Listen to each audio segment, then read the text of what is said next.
ꯑꯉꯥꯡꯁꯥ ꯌꯥꯝ ꯐꯖꯕ ꯁꯩꯔꯦꯡ ꯑꯃ ꯄꯥꯊꯣꯛꯁꯤꯀꯣ꯫ ꯁꯩꯔꯦꯡꯁꯤꯒꯤ ꯃꯃꯤꯡ Once I saw a little bird ꯍꯥꯏꯕ ꯀꯣ ꯑꯩꯅ ꯑꯄꯤꯛꯄ ꯎꯆꯦꯛ ꯑꯃ ꯑꯃꯨꯛꯇꯪ ꯎꯈꯤ ꯍꯥꯏꯕꯅꯤꯀꯣ꯫ ꯑꯗꯨꯗꯤ ꯁꯩꯔꯦꯡꯁꯦ ꯄꯥꯕ ꯍꯧꯔꯁꯤ꯫ Once I saw a little bird, come hop hop hop.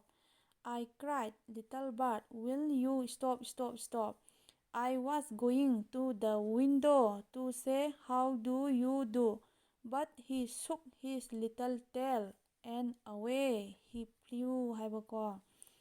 Once I saw a little bird ꯍꯥꯏꯕꯗꯤ ꯑꯩꯍꯥꯛꯅ ꯑꯄꯤꯛꯄ ꯎꯆꯦꯛ ꯑꯃ ꯑꯃꯨꯛꯇꯪ ꯎꯈꯤ ꯍꯥꯏꯕꯅꯤꯀꯣ꯫ Come hop hop hop hop ꯍꯥꯏꯕꯗꯤ ꯆꯣꯡꯕ ꯍꯥꯏꯕꯅꯤꯀꯣ꯫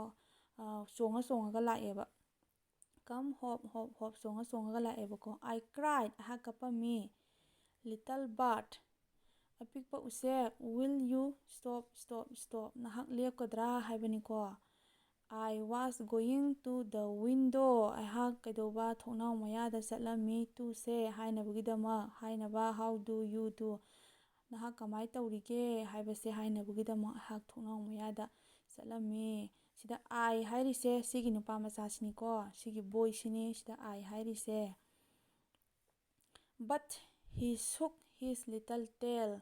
ꯍꯥꯏꯕꯗꯤ ꯑꯗꯨꯕꯨ ꯃꯍꯥꯛꯅ ꯃꯍꯥꯛꯀꯤ ꯑꯄꯤꯛꯄ ꯃꯃꯩꯗꯣ, tail ꯍꯥꯏꯕꯗꯤ ꯃꯃꯩ ꯍꯥꯏꯕꯅꯤ, ꯅꯤꯛꯁꯜꯂꯝꯃꯤ and away he flew ꯑꯗꯨꯒ ꯀꯩꯗꯧꯕ ꯃꯍꯥꯛ ꯄꯥꯏꯊꯣꯛꯈꯤ ꯍꯥꯏꯕꯅꯤꯀꯣ꯫ ꯑꯗꯨꯗꯤ ꯀꯣꯏꯁꯟ ꯑꯟꯁꯔ ꯈꯤꯇꯪ ꯅꯩꯅꯔꯝꯁꯤ꯫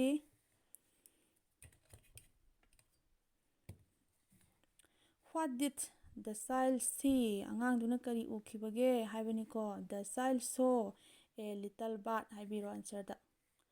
What was the little bird doing? ꯍꯥꯏꯕꯗꯤ ꯑꯄꯤꯛꯄ ꯎꯆꯦꯛꯇꯨꯅ ꯀꯩꯗꯧꯕ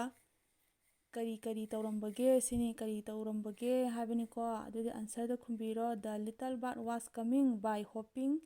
and then he shook his little tail and flew away ꯍꯥꯏꯕꯅꯤꯀꯣ꯫ ꯀꯩꯗꯧꯕ ꯑꯄꯤꯛꯄ ꯎꯆꯦꯛꯇꯣ ꯆꯣꯡꯉ ꯆꯣꯡꯉꯒ ꯂꯥꯛꯈꯤ ꯑꯗꯨꯒ ꯃꯍꯥꯛꯀꯤ ꯀꯩꯗꯧꯕ ꯑꯄꯤꯛꯄ ꯃꯃꯩꯗꯨ ꯅꯤꯛꯁꯜꯂꯝꯃꯤ ꯑꯗꯨꯒ ꯃꯍꯥꯛ ꯄꯥꯏꯊꯣꯛꯈꯤꯀꯣ꯫ ꯑꯟꯁꯔꯗ ꯈꯨꯝꯕꯤꯔꯣ꯫ Do you see any birds around your school or your house ꯍꯥꯏꯕꯅꯤꯀꯣ꯫ ꯍꯥꯏꯕꯗꯤ ꯅꯍꯥꯛꯀꯤ ꯁ꯭ꯀꯨꯜꯒꯤ ꯑꯀꯣꯏꯕꯗ ꯅꯠꯇ꯭ꯔꯒ ꯅꯍꯥꯛꯀꯤ ꯌꯨꯝꯒꯤ ꯑꯀꯣꯏꯕꯗ ꯎꯆꯦꯛ ꯎꯕ꯭ꯔꯥ ꯍꯥꯏꯕꯅꯤꯀꯣ꯫ ꯑꯟꯁꯔꯗ ꯈꯨꯝꯕꯤꯔꯣ꯫ Yes, I see birds around my school and my house ꯍꯥꯏꯕꯗꯤ ꯑꯩꯒꯤ ꯁ꯭ꯀꯨꯜꯒꯤ ꯑꯀꯣꯏꯕꯗꯁꯨ ꯎꯆꯦꯛ ꯎꯏ ꯅꯠꯇ꯭ꯔꯥ, ꯑꯩꯒꯤ ꯌꯨꯝꯒꯤ ꯑꯀꯣꯏꯕꯗꯁꯨ ꯎꯆꯦꯛ ꯎꯏꯀꯣ꯫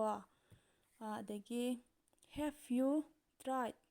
talking to them ꯍꯥꯏꯕꯗꯤ ꯅꯍꯥꯛ ꯃꯈꯣꯏꯒ ꯋꯥꯔꯤ ꯁꯥꯟꯅꯅꯕ ꯍꯣꯠꯅꯈꯤꯕ꯭ꯔꯥ ꯁꯤꯅꯤ꯫ ꯑꯟꯁꯔꯗ ꯈꯨꯝꯕꯤꯔꯣ꯫ No, I have not tried talking to them ꯈꯨꯝꯕꯤꯔꯣ ꯑꯟꯁꯔꯗ꯫